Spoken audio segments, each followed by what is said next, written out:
Welcome to Revenge with Lyra. My name is Eliza Hart. I'm 27 years old. And if you think abandonment kills the soul, wait until you see what silence can resurrect. It started with a text. 4 plain sentences that split my world in half. We need space from you. Please don't reach out anymore. At all. I stared at the words until my phone blurred. My parents, my own blood, were cutting me out like a tumor. No argument, no explanation. Just exile, served with casual cruelty. And as if to drive the blade deeper, my uncle showed up the next day. No shame, no hesitation. He packed their things, loaded their car, and slammed the trunk shut as if he was closing a coffin on our relationship. That was their choice. Their freedom. Their final word. So I gave them mine. Of course. I'll cancel my direct deposits first thing. My thumbs trembled as I pressed send. Not from grief. Not anymore. From clarity. Because I realized in that moment they weren't parents. They were parasites. Feeding on me, draining me, calling me trash, while cashing in every cent I'd worked myself bloody for. By midnight, the begging began. Calls. Messages. And then headlights sweeping across my driveway as they arrived, faces twisted in panic.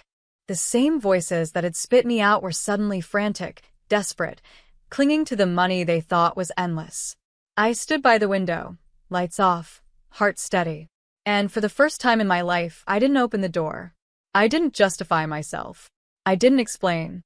I just smiled in the darkness and let them drown in the silence they had demanded. But that was only the beginning. Because what happens when the family who erased you learns you were the one holding their lifeline all along? And what happens when you decide to cut it forever? The morning after their dramatic arrival, I brewed my coffee slow, letting the sound of the machine drown out the buzzing of my phone. Missed calls. Dozens. Messages stacked like unpaid bills. Sweetheart, we didn't mean it that way. You misunderstood. We were upset. Can we talk? Please. Each one read like theater scripts. No apology. No acknowledgement of the years they called me useless, of the dinners where my sister was praised like royalty while I was served as the family's punchline. Just manipulation, dressed in desperation. I scrolled back, rereading that text. Please don't reach out anymore. At all. The clearest request they'd ever made. And I intended to honor it. The money, that was the real betrayal. For years, I had been funneling part of my earnings into their accounts, quietly covering mortgages, medical bills, even my brother's failed business venture that burned through $60,000 in less than 6 months. They never said thank you. They only asked for more. And now, without those deposits, reality hit them like a storm. Their perfect image was cracking. Their charity dinners suddenly unpaid. Their yacht club memberships dangling on overdue balances. I remembered my mother sneering once. Don't embarrass us, Eliza. Your job is to support the family, not yourself. Support. That was all I'd ever been to them, an ATM with a pulse. But now the card was declined. I watched the ocean beyond my window, calm and endless. My mansion stood tall against the cliffs, every square foot paid for with the work they mocked me for. The same work they told me would never amount to anything. Their world was collapsing. Mine was finally quiet. And yet I knew them. This wasn't the end. They wouldn't fade politely into their poverty. No. They would fight, claw, and beg until there was nothing left to burn. And I was ready for it. Because this time I wasn't the stain. I was the storm. By Friday, the whispers reached me before their voices did. At the country club, where I once sat invisible at their tables, I was suddenly the headline. Ungrateful daughter abandons family. She turned her back on her parents. My aunt even staged a scene in the lobby, her voice pitched for maximum echo. All that money made her heart cold. They thought humiliation would drag me back. They forgot humiliation had built me. Later that night, a letter slid under my gate. No stamp, no envelope.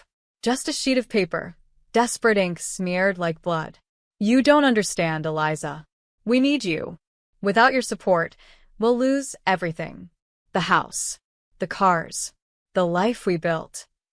I sat in my living room, the ocean roaring against the glass, and laughed. The life we built. They didn't build a thing. They siphoned. They consumed.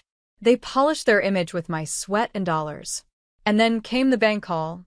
Miss Hart, this is regarding the joint accounts with your parents. There have been multiple overdraft attempts and unusual withdrawals. Shall we freeze them entirely? I felt something electric pulse through me. A chance not just to pull the plug, but to cauterize the wound forever. Yes, I said, my voice steady. Freeze them all. Effective immediately.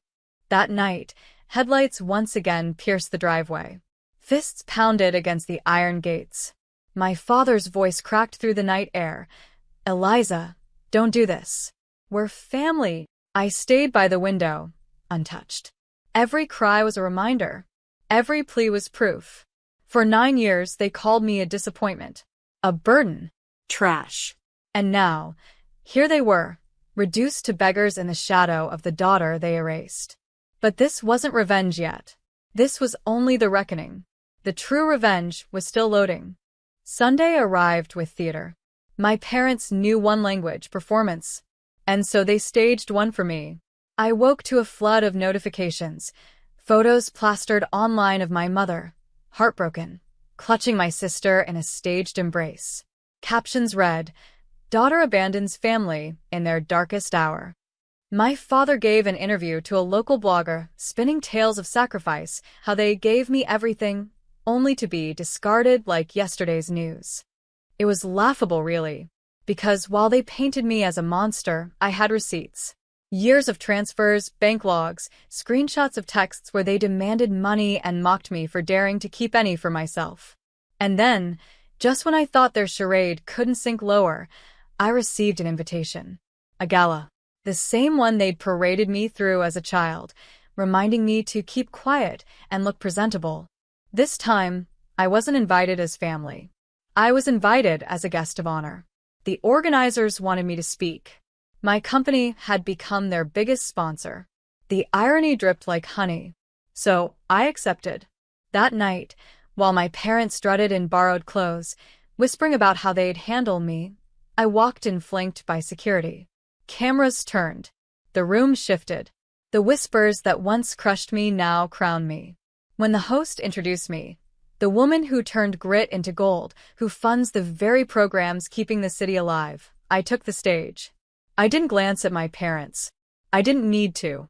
Their pale faces said enough. My name, I began, steady and strong, is Eliza Hart. For years, I was told my worth was measured by how much I gave away to people who gave nothing back. Tonight, I stand not as their daughter, not as their scapegoat, but as myself. Independent, unbought, free. The applause thundered. Cameras flashed. And in that moment, the narrative shifted forever. They had tried to bury me in shame, but I had bloomed in public. And for the first time in my life, the room was mine. The fallout was immediate. By the next morning, my inbox overflowed, partnership offers, invitations, messages from people who once ignored me. I had become, overnight, the very thing my parents tried to convince the world I could never be: respected, admired, untouchable. And yet, at the edges of that victory, the vultures circled. My parents called from numbers I didn't recognize. Blocked. They emailed under fake names, pleading for a second chance. Deleted. Then came the stunt. I returned from a board meeting to find them sitting on the hood of my car in the driveway, my mother's lipstick smeared, my father clutching a half-empty bottle of whiskey. Their voices cracked with rehearsed tragedy. "Sweetheart, you can't shut us out," my mother begged. "We're family. We only pushed you because we wanted you to be strong." I stared at them through the iron gates, not moving, not speaking, letting silence do the work. Then her mask slipped. "You think this makes you powerful?" she hissed, teeth bared. "You think cutting us off erases who you are? You'll always be our failure. You'll always be ours." I almost laughed. Ours. That was the last word they would ever own. I walked inside and made a single call to my lawyer. By nightfall, restraining orders were filed. Security was doubled. Their desperate theatrics became trespassing charges. The next day, news broke. Their debts, once hidden under my deposits, had boiled over. Foreclosure notices posted on the gates of the house they'd flaunted as proof of their perfection. Their credit shredded. Their friends evaporated. And when the cameras turned on them, there was no daughter to scapegoat. No savior left to blame. They wanted me invisible. Now they were the ones erased. The collapse came faster than even I expected. Within weeks, their world unraveled like a poorly stitched dress. The house was stripped of furniture, auction signs plastered across the lawn. Creditors hounded them. Friends vanished, and the people who once cheered their cruelty now avoided eye contact in public. I heard whispers, how my mother broke down in a pharmacy, begging the cashier to hold her card just a few more seconds, praying it wouldn't decline. How my father sat alone at a diner, ranting about ungrateful children to strangers who rolled their eyes and moved to another booth. And through it all, I remained silent. No dramatic confrontation. No raised voice. Just distance, firm and final. Until one evening, my doorbell rang. Through the security camera, I saw them. Thin, hunched, stripped of the arrogance that once filled every room. My mother clutched a stack of papers, foreclosure notices, overdue bills, her hands trembling. My father stood behind her, shoulders sagging, pride finally broken. When I answered, she dropped the papers on the ground. "Eliza," she whispered, her voice raw. "Please help us. We have nowhere else to go." I looked at the bills scattered at my feet. Years ago, I would have bent, absorbed the blow, taken responsibility for the chaos they created. But not anymore. I knelt, picked up a single page, and held it out to her. "You once said my only value was what I could give you," I said softly. "Now you see, I was the only thing holding you up." Her eyes filled with tears, but I didn't waver. "I'm not your savior," I continued. "I'm not your scapegoat. I'm free." Then I slid the paper back into her hands and stepped inside, closing the door with a quiet finality. Through the glass, I saw them linger, desperate, shattered, unrecognizable. And then, for the first time in my life, I turned off the porch light without guilt. The night swallowed them, and I finally breathed. Freedom is quieter than I ever imagined. Mornings no longer began with frantic phone calls or accusations, but with the sound of ocean waves brushing against the shore outside my balcony. I'd sip coffee on the terrace, sunlight spilling across the water, and marvel at how peace felt like wealth no bank statement could measure. I built a new circle, friends who valued me for who I was, not what I could provide. Colleagues who respected my work, not my silence. A chosen family, stitched together by loyalty and care, not blood and cruelty. Every corner of my mansion reflected a piece of that rebirth. The piano in the corner where I taught myself to play again.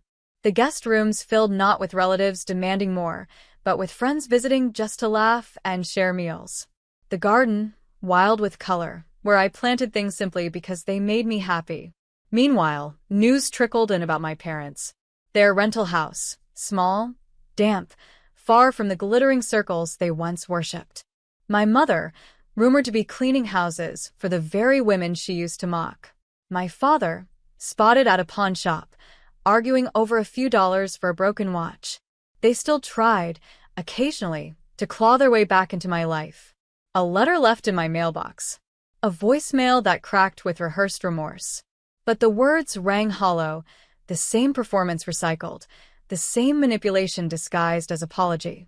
I didn't reply, because forgiveness isn't owed, it's earned. And they had never once lifted a hand to build, only to take, destroy, diminish. The greatest revenge wasn't screaming in their faces. It was this, waking up every day without them, thriving in a life where their shadows couldn't reach. And sometimes, as I locked the gate at night, I whispered the words they once spat at me with venom. "You're nothing." Except now, the difference was clear. They were. They once told me I was nothing. A burden. A stain. But burdens don't build homes on cliffs above the ocean. Stains don't stand unbroken after years of being torn apart. Nothing doesn't rise into everything they thought I'd never be. The last time I saw them, they stood outside my gate, smaller than I'd ever remembered, their voices weak with pleading. My father's words cracked. "We need you, Eliza. Please." I stared at them through the bars, calm and unshaken. "You needed me when you chose her lies over my truth. You needed me when you laughed as I broke. You needed me when you told the world I was worthless." I shook my head. "But I don't need you anymore." The ocean wind rushed behind me, a symphony of freedom. I turned, walked back toward the house that I had built with my own hands, my own strength, my own scars transformed into steel. No more begging. No more shadows. No more carrying the weight of their cruelty. They taught me once that love was conditional. But I had learned something greater. Self-respect is not. And in that, I found my peace. The night they called me nothing was the night they lost everything. And for once, I wasn't broken. I was free.